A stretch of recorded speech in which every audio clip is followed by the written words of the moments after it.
Hello প্রিয় শিক্ষার্থী বন্ধুরা, জাতীয় বিশ্ববিদ্যালয়ের অনার্স ভর্তির চূড়ান্ত ভর্তি ফরম তোমরা কিভাবে পূরণ করবে। আজকের এই ভিডিওতে আমি তোমাদেরকে একদম ক্লিয়ারভাবে দেখিয়ে দেব যেভাবে তোমরা যদি অনার্সে ভর্তির ফর্ম পূরণ করো তাহলে তোমাদের আর কারো কাছে যেতে হবে না, কোনো দোকানে যেতে হবে না।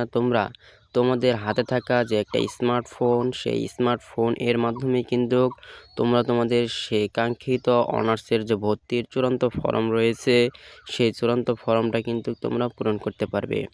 এজন্য বন্ধুরা, তোমরা কেউ এই ভিডিওটাকে 1 সেকেন্ড স্কিপ করবে না। তোমরা সবাই মনোযোগ দিয়ে আজকের এই ভিডিওটা ধৈর্য ধরে দেখতে থাকো।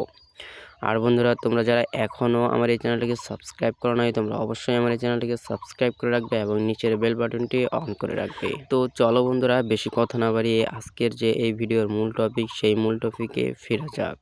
তো বন্ধুরা, আমি তোমাদেরকে ভিডিওর প্রথমেই বলেছিলাম যে তোমরা যারা অনার্সের প্রথম মেধা তালিকায় চান্স পেয়েছো, তোমাদের চূড়ান্ত ফর্ম পূরণ করবে কিভাবে। এই যে দেখো বন্ধুরা, তোমাদের অনার্স ভর্তির চূড়ান্ত ফর্ম যদি তোমরা পূরণ করতে চাও তাহলে তোমাদেরকে অবশ্যই জাতীয় বিশ্ববিদ্যালয়ের যে অফিসিয়াল যে ওয়েবসাইটটা রয়েছে সেই অফিসিয়াল ওয়েবসাইটে কিন্তু তোমাদেরকে প্রবেশ করতে হবে। এই অফিসিয়াল ওয়েবসাইটে প্রবেশ করার পর তোমরা যে এখানে সিম্পলভাবে যে এই অনার্স অপশনে কিন্তু তোমাদেরকে থাকতে হবে। এই অনার্স অপশনে থাকার পর তোমরা এই যে এখানে দেখবে যে honours application log in click here, এখানে তোমরা ক্লিক করবে। এখানে ক্লিক করার পর তোমাদের সামনে ঠিক এই যে এমন একটা ওই ইন্টারফেস কিন্তু চলে আসবে। এখানে তোমাদেরকে বলছে যে তোমাদের যে অনার্সে ভর্তির যে অ্যাপ্লিকেশন আইডি এবং পিন নাম্বার রয়েছে, সেই অ্যাপ্লিকেশন আইডি এবং পিন নাম্বার কিন্তু তোমাদেরকে এখানে বসিয়ে দিতে হবে।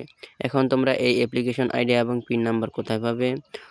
এই অ্যাপ্লিকেশন আইডি পিন নাম্বার পাবে তোমরা যে অনার্সে ভর্তির জন্য প্রাথমিকভাবে আবেদন করেছিলে সেই আবেদন ফর্মের মধ্যে কিন্তু তোমরা এই অ্যাপ্লিকেশন আইডি এবং পিন নাম্বারটা পাবে।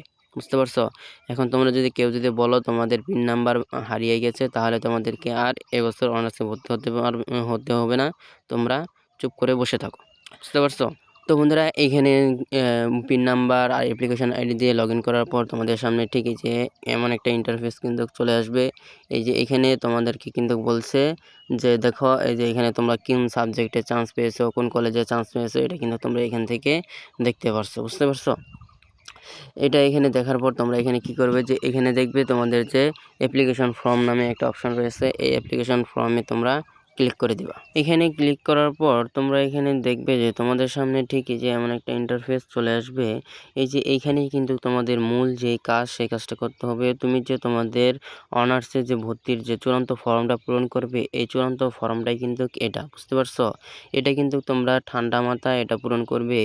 এখানে কিন্তু দেখো তুমি যে কলেজে চান্স পেয়েছো, তুমি যে প্রথম মেধা তালিকায় চান্স পেয়েছো, চান্স পাওয়ার পর তুমি যে ফর্মটা অন করেছো, এই ফর্মের মধ্যে কিন্তু দেখো তোমার যে সকল ইনফরমেশন তুমি দিয়ে রেখেছো সেগুলো কিন্তু অটোমেটিকভাবে শো করতেছে।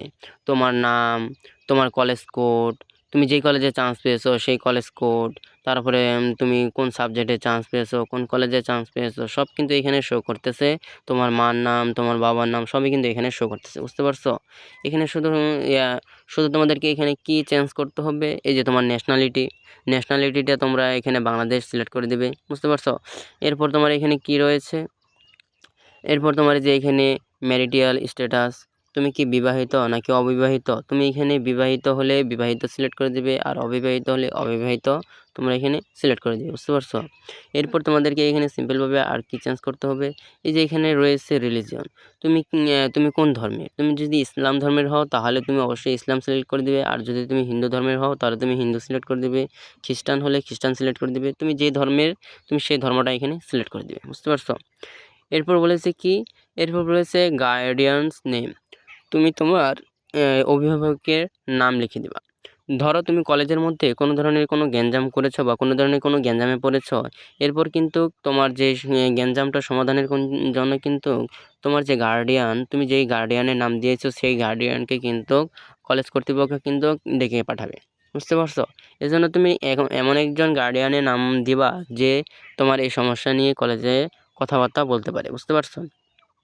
এরপর রয়েছে গার্ডিয়ানস মোবাইল নাম্বার, এই যে তুমি তোমার গার্ডিয়ানস একজন মোবাইল নাম্বার দিবে।